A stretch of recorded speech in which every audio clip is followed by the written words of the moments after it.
super excited to share with you some best practices and a deep dive into some of the features.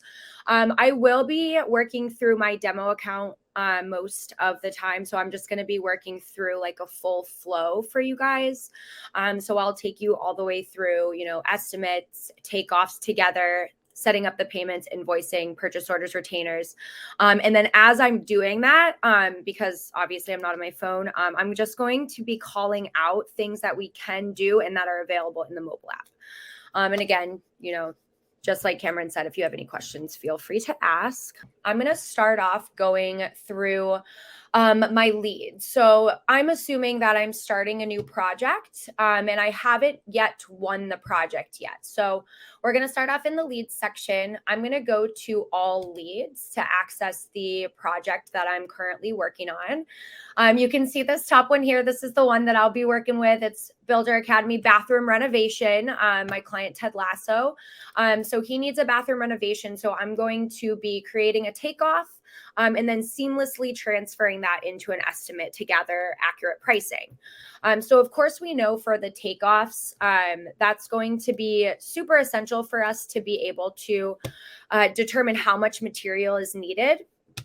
And so we can get a super accurate measurement for that. So we're going to open our takeoff tool to the left here. Once I click that open, I'm going to take my plan, which you'll either get from the homeowner, you can get it from an architect. So I'm going to just drag and drop my floor plan that I have into this section here. Once this populates, it gives me the option to click create and continue. So for the takeoffs, keep in mind too, it does need to be in the PDF format when you upload it. So just keep that in mind. The plan that I'm uploading for you guys is a demo. So keep in mind, yours might look a little bit different. We can work with all different types of professionals to do takeoffs. Builders, contractors, painters, flooring, carpenters, landscapers, all different types. So it's available for all of you. My plan that you can see up here, very basic, but I want to walk you through so at least the first few things that you need to do to get it set up, and then also how to utilize the different tools. To call out a couple of the things while we're in the setup phase, to the left here, you can see that this is where all of my different pages would populate. Typically with a takeoff, you would have multiple pages. So if you need to remove any pages that aren't needed, feel free to click the three dots and click delete. If you need to rename them, you can rename them to stay organized. If you're going to be taking a lot of measurements that might be overlapping on each other, you can feel free to rename or clone and then rename the pages. So that way you have multiple pages set up. So I would clone this page, call that flooring.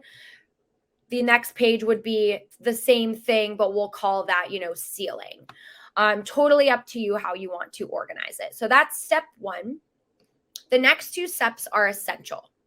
So on the bottom left, the first thing we need to do before taking any measurements is making sure that the page is to scale. This is going to be so important to make sure that you're actually taking accurate measurements. So down at the bottom, you'll see there's a bunch of options here for page scale. Typically, if you're working with an architect or if you are getting plans from a homeowner, the page scale will be located somewhere on the plan. If not, if this is like a self-made plan, maybe you have some sort of technology or software that allows you to create your own plans, you can also find the scale yourself. So the options are available for you to pick through. Those are very standard options. Otherwise, you can click Find Scale. This will populate an option for you if you know one length of one of the walls. Now, keep in mind, if you're going to create the scale yourself, you do need to ensure that all the other lines are accurate, right? So you need to make sure that this whole page is to scale. So I'm going to click Find Scale. Let's say that I know bedroom 1, the top wall here on the left, is 10 feet. What I'll do is I'll click in the corner. You can see that it's giving me a tail. I'll click into the next corner, double click, and that will end that line. So right here, I'll know 10 feet equals that scale or that wall. So I'll set the scale. And now every other line or every other item will be matched based on that line. So it's basically putting my scale at 2 inches equals 10 feet. Next step, the next thing I always do is make sure that I go in to add my favorites. So up on the top, you can see that there's a manage favorites button. What this section will do is allow me to add in everything I need to take a measurement for. So as you can see here, because I've used my Takeoff software in the past, there are some options that have populated. These, as you can see, have been saved because if you add them in your favorites, they will be able to be pulled in every time you do a takeoff. So it makes it very easy and quick. So you can see here I have door frames, vinyl flooring, concrete, there's walls, hardwood flooring, sinks. What I do for each option is I go in, you can add a new favorite. Let's say we need carpeting. You'll choose a color, and there's more colors that are also available. So we'll choose a color. We'll select a unit type. So you can see there's different options here, square footage, linear feet, count. The count, you can see the ones that have the symbols. Otherwise, we would do square footage, and then we can add in a price. Now, the price is helpful because it will automatically add or transfer the information directly to the estimate, so you don't have to go in and add it later. So now I'll click Save and Close. Once I have all of my favorites for the measurements I need to get added in, saved up on the top there, now I'm ready to start taking those measurements. So as you can see, there's a bunch of rooms here. What I'm going to do just for the basics and to show you all the different tools that you can use, I'm going to go through this toolbar at the top. So right now I'm just on the arrow, but let's say we need to use the rectangle tool. Let's go ahead and measure flooring for the kitchen and dining room. That's a perfect rectangle right here. So I can use that rectangle tool. So I'm going to click the rectangle. I'm going to open up my group. Now, this part is super important. A lot of times my professionals will forget to locate the group, right? Because if you're not labeling the group, then it will just all get saved under the same thing. So we want to be specific here. So I'm going to say we're doing a measurement for hardwood flooring. So I'm going to go in, and now all I can do here, and let me zoom in a little bit.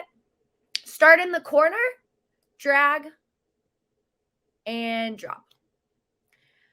Now, all of my measurements that I start to take will get added under the measurements tool. So you can see that this tool is labeled measurements up on the top right. What I like to do to stay even more organized is label each of my measurements based on the room that I just measured. So now I have one measurement for hardwood flooring. The next cool thing I can show you is our deduct tool. So let's say that we're doing hardwood flooring, but we don't need the kitchen island, right? We want to get it even more accurate. We can use the deduct tool, select deduct, and what that will do is remove an area from which you don't need the measurement for. So you'll see that my my square footage has now adjusted with the removal of that area. So as you continue to add more measurements for the same material, like let's say we still need hardwood floor in the bedroom, I'm clicking rectangle, clicking hardwood floor. I'm going to take a measurement for the master. That will also get added under hardwood flooring. So you can see how things start to get more organized as we continue taking measurements. Now, let's say we need to take the measurement of a room that is not a perfect square or rectangle. That's where the polygon tool comes in. So I'm going to click polygon tool. Let's say we need to measure bedroom 1 and bedroom 2. We can go ahead, select the group because this room's going to be carpeting. And instead of taking the entire area, what I'm going to do is click into each corner. So I can show here right in the corner, corner, corner. And I'm just clicking once in each corner, double click to end it. And so now you'll see I have a full area for carpet in bedroom 1. For framing, so if you need like certain numbers or a certain amount of material, you would just have to do the math backwards, right? So like if you had like, if it's each of like 16 feet or 16 inches or whatever, you would just need to go in and do the measurement backwards. I would recommend adding that information on the estimate itself.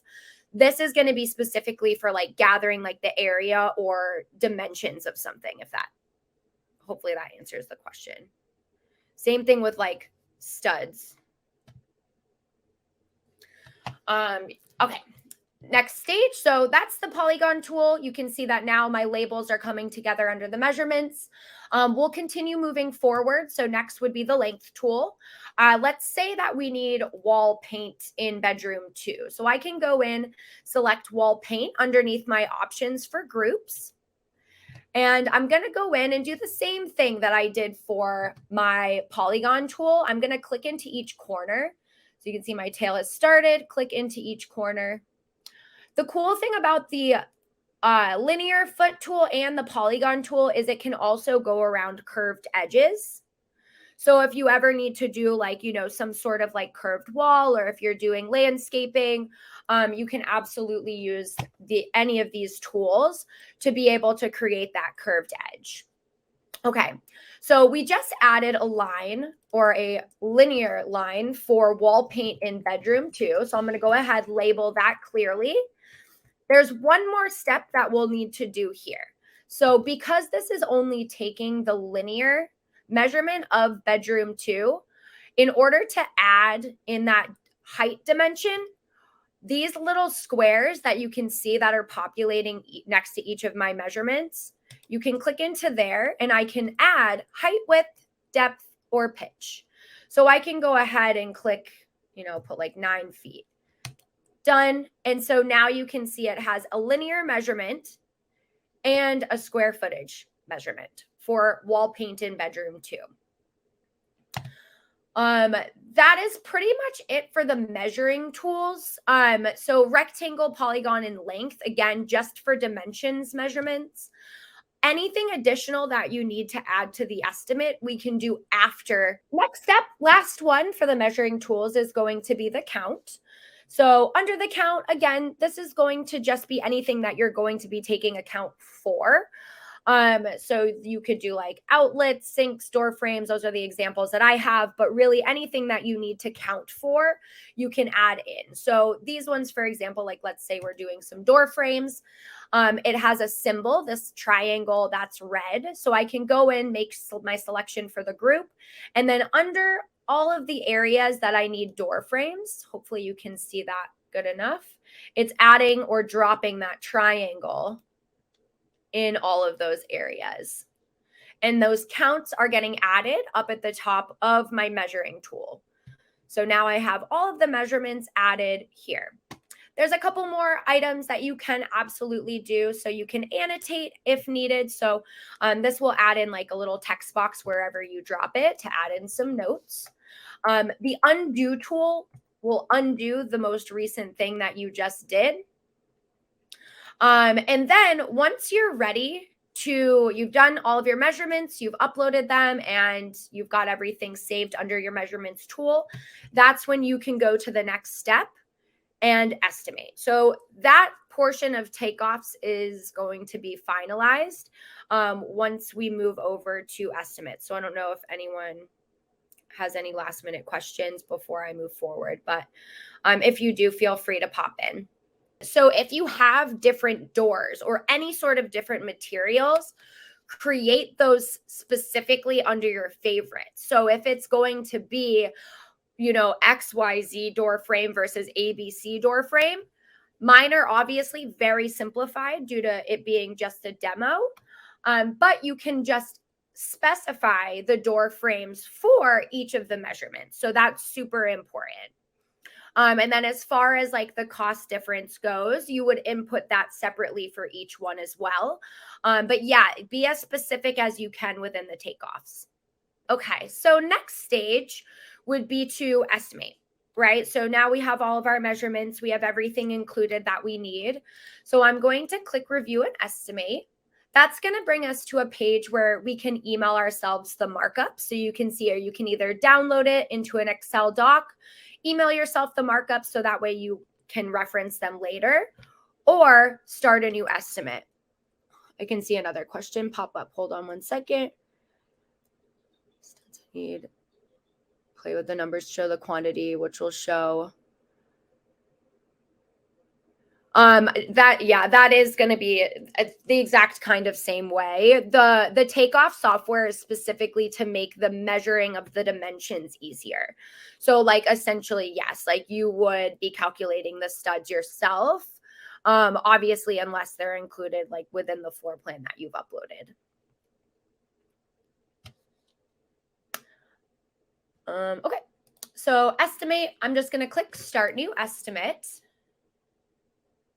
And it will open up the estimate. So because we're going over the basics of estimating as well, just so that way you know, of course, this estimate is pulling in my measurements from Takeoffs, but there are other ways that you can create an estimate on Houzz if you guys didn't know already. Just to backtrack one moment, I'll show you. So I'm in the estimate for the project I'm currently working on. But if I go back to that project page,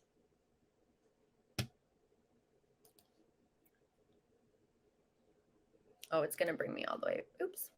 Sorry, I just clicked out of it. My bad. It's going to open up the project itself. Oops. Sorry, bear with me, going back into the lead or the / project that we're working on. If you weren't going to be creating an estimate from a takeoff, you could also create the estimate from scratch or from a template, depending on which type of program you're signed up to. You can either create an estimate just based on the items that you need to provide, or from a template that is preloaded. So you can see there are templates that I have personally created, but depending if you are on the build software, you would be able to have access to our preloaded templates as well. So it just depends. Those templates, if you did want to create them yourselves, can be done under the Manage tab. So you see there's a section for templates and categories, templates, parts, and categories. However, we're going to be working on the estimate that we created from our takeoff. The biggest thing to note with our estimates, and so this is the second section, just so you know, for the agenda today, everything pretty much is customizable, which is very nice. It makes it very easy to work with all different professionals' workflows. Up at the top here, this is where the header is, but you'll notice that everything I'm landing on does have the option to edit. So you can see I can change this, if you prefer to say proposals over estimates, you can change that here. You can change the document code. You can even adjust the title on the estimate itself. Down below, this is the itemized portion. So you'll see that it's got listed out all of the items that were within my takeoff that we created. Up at the top here, it's got the category, which is right now says takeoffs. Now, again, the biggest thing to keep in mind is everything can be edited. So all of the columns at the top here can be changed based on how you would like to label them. Everything can move around, so I can move the columns from side to side. The settings button up on the top right, this button is awesome because it will allow you to make adjustments on the columns that are currently included. So right now, I've got unit, quantity, material. I could add a room column. I could add a custom column. I could add some images. I think this looks good to me right now, so I'm going to save this as is. A few other things that you can do, either from a current lead that you're working on or a project that you're working on. So open up your leads, and this is for Vanessa. Open up your leads tab. And if you don't already have a lead in there, if you want to practice, I highly recommend just creating a test lead. So you can create a lead from scratch from here. If you do have one already, I'm just going to click into the project we've been working on. The estimates tab will be located to the left. Yeah, I can show images. So I'll go back into that estimate we were working on. And so let's say we did opt to have images. I can select the image button or the toggle. So that way it's going to allow me to add images to the items that are listed. Once I click save, you'll see that the image box will populate. Once I click on it, it will allow me to upload images. And typically it's just from your desktop. So you can upload the images that associate with each item listed. I obviously don't really have like a door frame photo, but if I did, let's see if I could, yeah, nothing really to add. But if I did, I just upload that directly from my computer. And so that question was for Haya. Awesome. Okay, so next step would be making sure once we have all of the columns labeled, organized as we need them, this is when we'll start making adjustments to any additional items that we need to add to our estimate. So these ones here, the quantity should be all good, but if you do need to make any adjustments to the quantities included, feel free to add them below. Material and labor costs, we might want to add some labor costs in here based on each of the materials, and then we can go in and start adding additional items. So there's a few different ways that you can add items to your estimates. You can either create them from scratch. So you can add items from, wherever, if you have your own pricing that you need to include. Or if you have it, you can pull from the parts list. So taking a look at the parts list, you can see that there's a bunch of options. Your items would pertain to the items that you create. So if you remember that manage tab that I showed you earlier, templates and parts and categories, that's where you can add those items that are within your section. So if you have items from your own like workflow that you prefer to use, absolutely include those. There's also an option in there where you can import a full Excel doc. So if you have an entire Excel doc full of parts and items and pricing, feel free to pull that in. Otherwise, you can utilize our catalog, which is a lot of our preloaded pricing and items. You can see here that there's a lot of options, demolition of framing, roof, masonry. Another easy thing to do would be to search. So I can search for like cabinets, let's say. A bunch of options that say or are labeled cabinets would populate below. So these are all, demolition or installation. So we'll go in bathroom for the sake of it. If you want to add something to your estimate, you go in and you just click the plus mark. So anything you click the plus mark for, that will add it to your estimate. So if we look down below, you can now see labeled underneath these new categories, cabinets and then demolition of cabinets, populates my 2 items and 3 items actually that I added. And then we'll obviously go in and add our amounts that we need. So once we get all of our items added, just a couple of other features to show you here, just so you know that they exist. If you hover over a line item and click the 3 dots to the right, this will allow you to either save an item to your library. So just as I was mentioning before underneath the Manage tab, you can also save items that you create from scratch here. You can duplicate items, you can move them from category to category, and you can remove them. So if there's something that you don't need, maybe you pulled up from a template that you created and you don't need it on this particular estimate, you can always remove it. So that's pretty much it for the itemized portion. I'm going to add one more thing just for the sake of showing you on the next slide. But as you can see here underneath my items, there's also an option to add a description.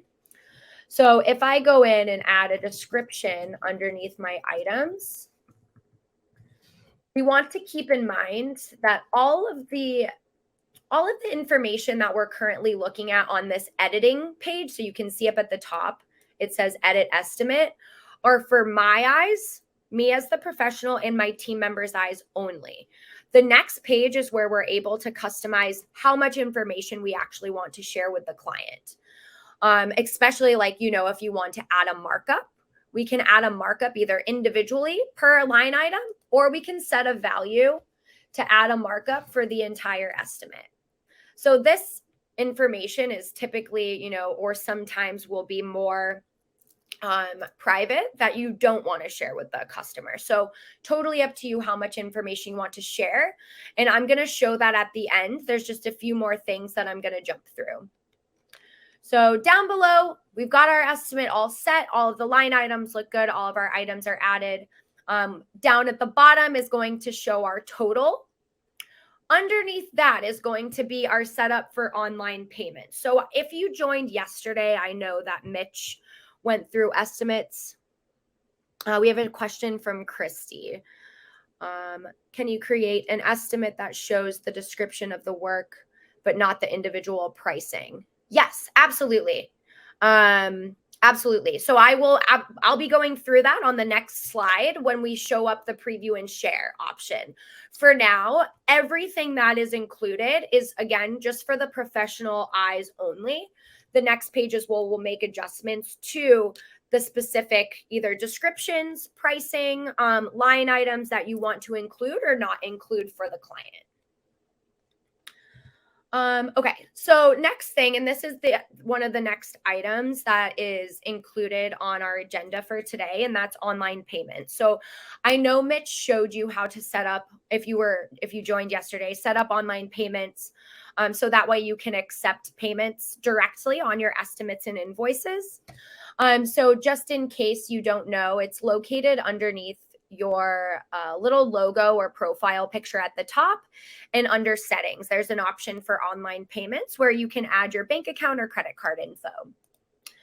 The payments option here, this will allow us to add that pay now button to the estimate. So if I click schedule a payment one time or request a deposit, that will add a button onto my estimate where clients can go ahead and make the payment right away on that estimate, as long as your online payments are set up. You can see here that mine are not. So you would go in, you can also click that button as well. It will populate for you underneath the estimates. You can also set up payment installments here as well. Just however many times you click schedule a payment will show up however many payments you need. So again, all of this can also be adjusted. Deposit, you can adjust the amount here. So maybe we'll say like the deposit is like 50% or something. We can go in, adjust the amounts for each payment. You can adjust the due date. And then as you can see to the right, this option will allow you to start logging the payments. So even if you aren't getting paid directly on the estimate themselves, you'll always be able to keep track of those payments by clicking log payment. So it will give you an option, Zelle, Venmo, credit card, cash, check, of how you're accepting that payment. Now, just to touch base on the mobile app portion, you can absolutely create an estimate within the mobile app. You'll have access to your leads and projects within the Houzz Pro Mobile App. So you can create an estimate from there, set up online payments. And one really cool feature that we just added is tap to pay. So that's an awesome feature that is now available for Houzz Pro members, where homeowners can literally use their Apple Pay from their phones. They can use their credit cards, tap it right on your phone, and then you're good to go. So just super streamlined and seamless payment options. And it's going to be logged pretty much the same way. You'll click log a payment within the app itself, and that will open up the option to select tap to pay for them to tap on your phone. There's a few more things that we can add to the estimate as needed. You'll see there's an option for files. So if you need to upload any photos, any licensing, anything at all, you can upload that here. And again, everything can be edited. Those titles, it does not need to be called files. You can call it, photos, or, maybe there's additional DocuSigns that you need to include. Terms and conditions, I highly recommend creating a template for this portion. So you'll see there's an option at the bottom that says My Templates. You can click into My Templates, and then you see I have a couple like very basic ones that are added in here already. But you can create a new one, or you can just add one that you already have. I'm just going to pull in this one that says T&C. There's a section for a memo as well. A lot of my pros will use this section as a scope of work section. So maybe if you want to detail or outline sections or specifics of the project, you can do that here. A lot of times as well, you can move these around. So maybe you want the scope of work to be detailed above the itemized portion of the estimate. Totally up to you and your workflow. Down below, the very last thing is the signature. So you can see at the bottom, there's an option to make the estimate a bit more binding and a bit more professional. And that's where the option for the signature comes in. So if you want, you can turn it off. You don't need to use it. Now, to get to the person's question that was previous, that's on the preview and share page. So once everything is set up and edited as you like it on your end, the next thing we'll do is click preview and share. And this will not send it to the client until you're ready. So once we click preview and share, that's when we'll be able to make adjustments on what the client can see. So just scrolling through before making any adjustments to the customizations, you can see the title or contact information at the top. My scope of work is listed below that. I've got my line items. Now, right now it is populating and not showing any of my descriptions. It does show the unit quantity and cost, but it is also showing my individual pricing. So there's a decent amount of information that's included here.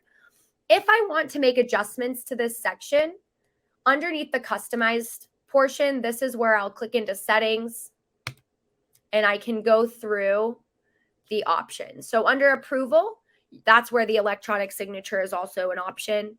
You can approve per line item. You can see that there's an option to make selections like yes, no, yes, no. We can go through and adjust the item details. So that item info are that description that I went over. So you can see my notes underneath. Quantity unit cost, that will show this center section. So you can just show pricing. Lastly, this is where you can opt to show the markup if you want to. Detailed pricing, we can remove.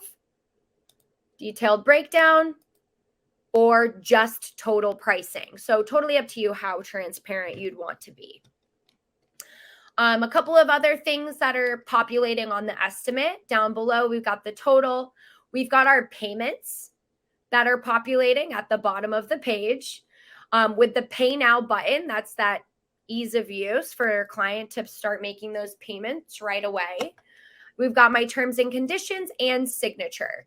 So once this looks good and you're ready to send it to the client, you can either click the link that will allow you to just copy that link, send it directly in an email or text, share it via email directly to the contact that you have labeled or saved in this estimate.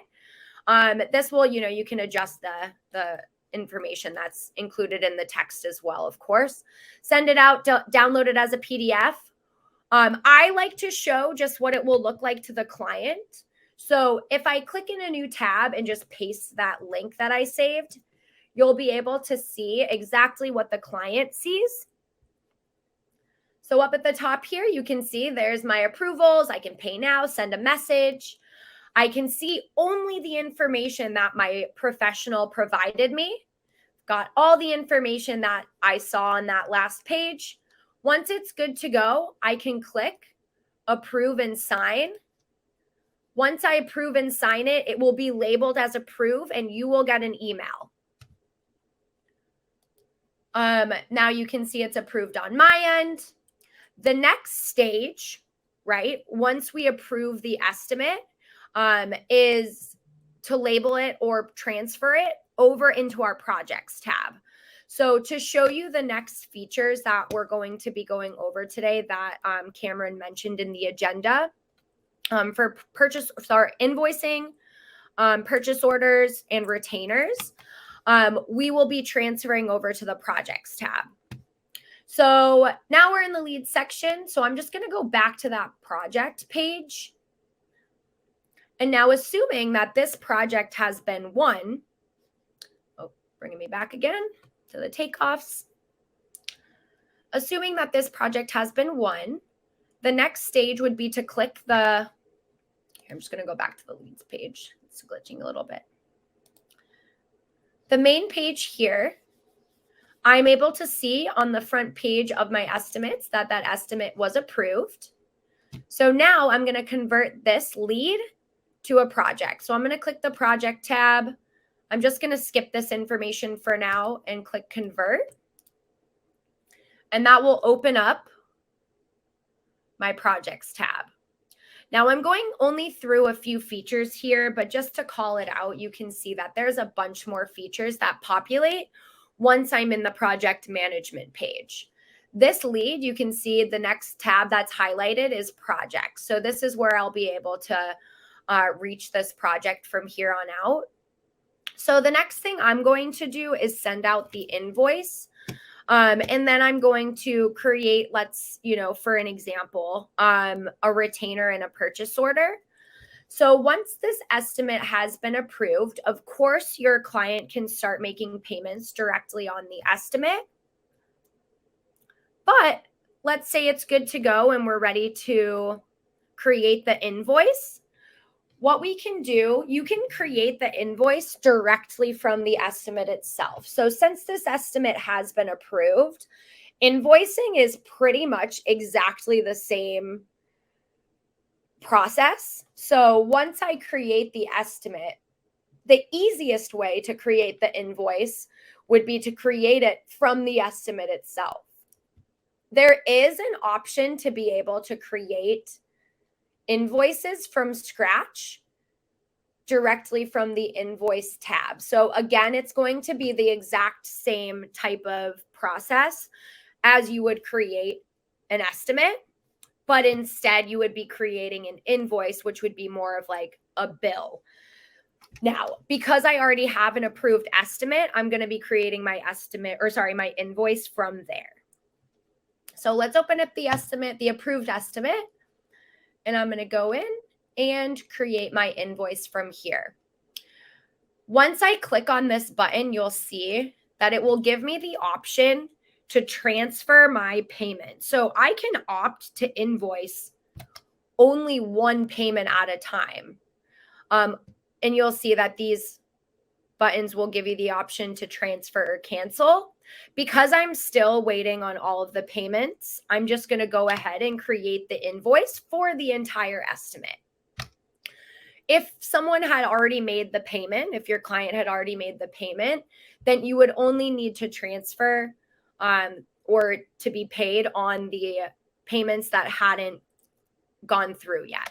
So in this case, it's going to be all three of them. So we'll click create invoice from here. And now you'll see that it does look pretty much exactly the same.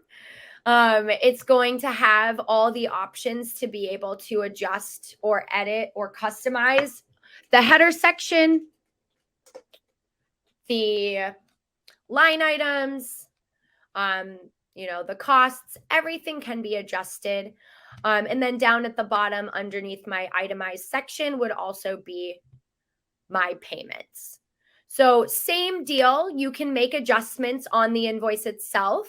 You can change the title. And then once you're ready to share it out, it will be the same process.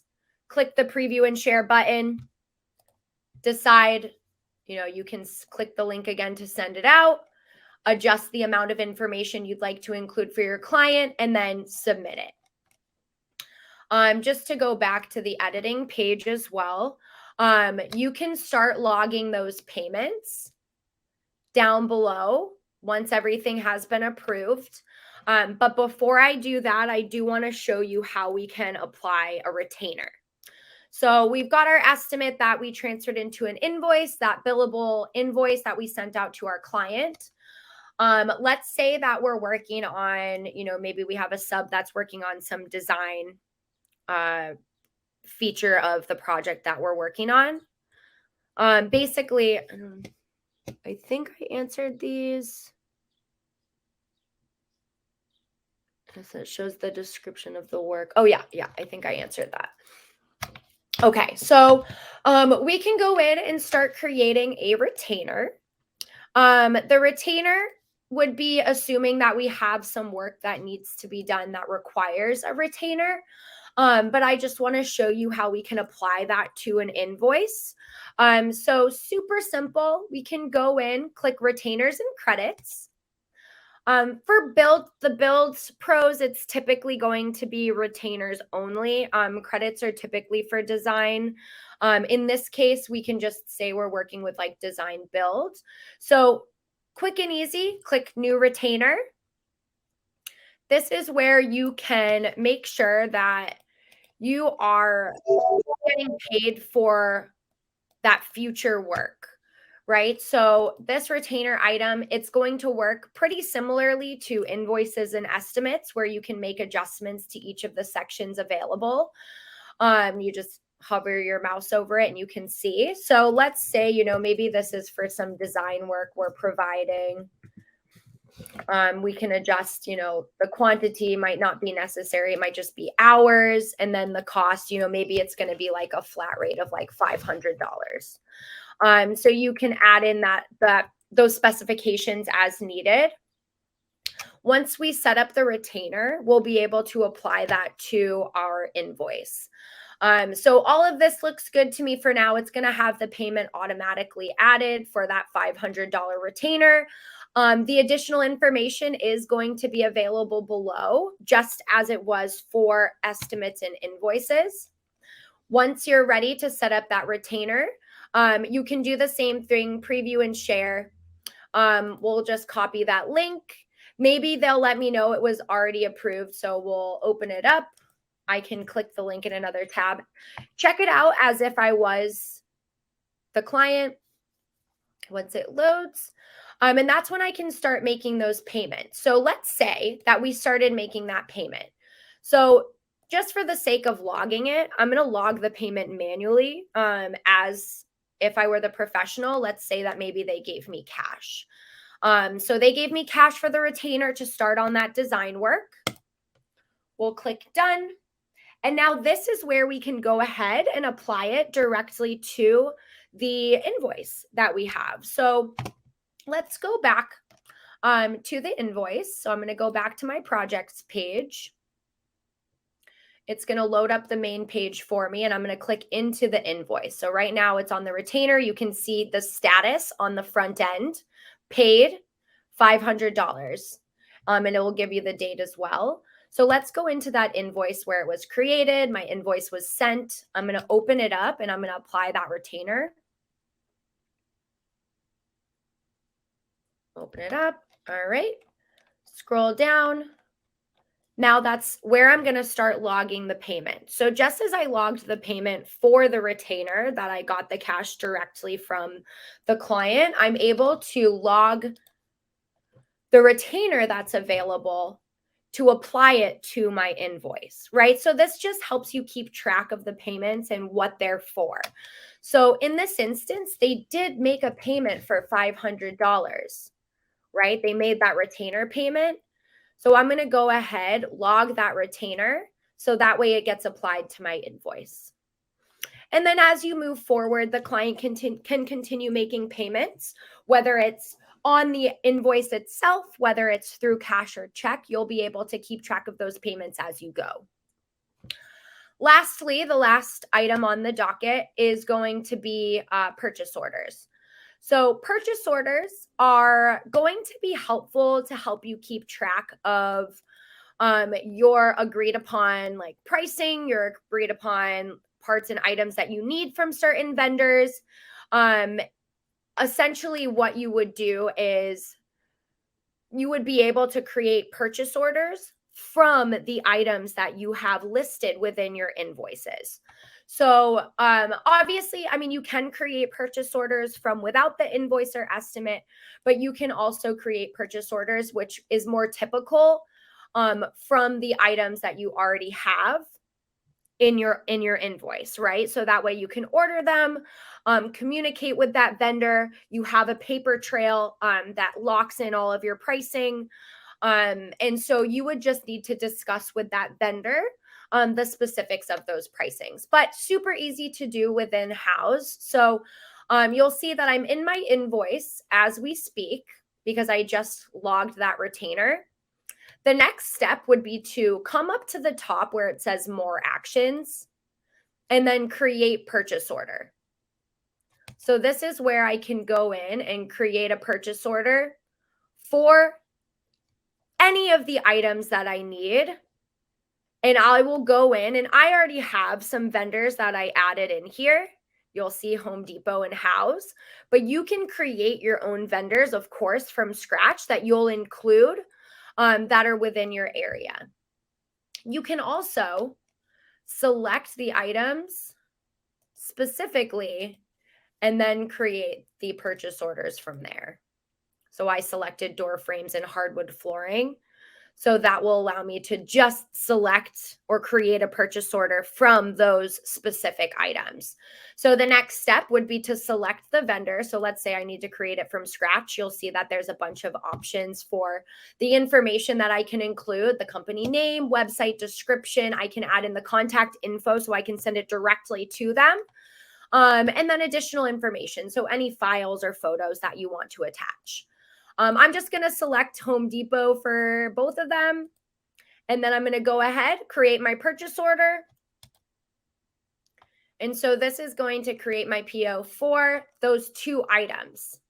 The cool thing about the purchase orders is it allows you to keep track of the status.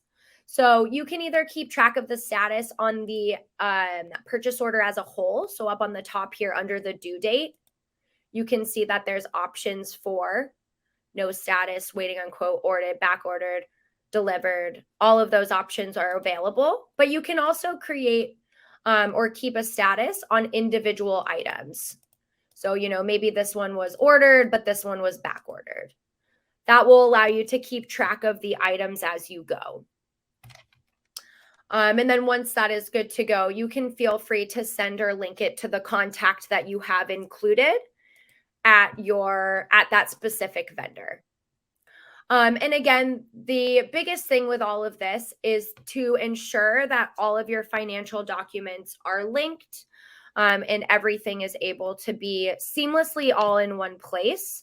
So that way you can keep track of things per project without having, you know, a bunch of papers everywhere, a bunch of Excel docs. Everything you need is just under this one same project.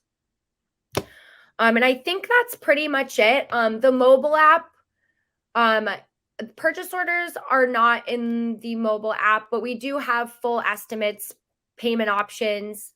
You can set up those retainers and payment installments all from the app itself. I just saw a question from Rachel come through. This can all be done with clients not obtained through Houzz, correct? Oh, absolutely. Yes, 100%. So if you can start projects from scratch and you can start leads from scratch. So typically, like if you're starting within the leads phase, you know, you haven't yet won them as a project yet, you can add new leads up on the top right of your leads tab. The cool thing is you can import multiple leads all at once. So it will give you the option if you want to import, you know, a full client list, you can import a full client list all at once. We'll give you it once you import it from a file, it gives you a template to be able to set it up properly. Otherwise, you can create them from scratch. So 100% you can use this for inside and outside leads.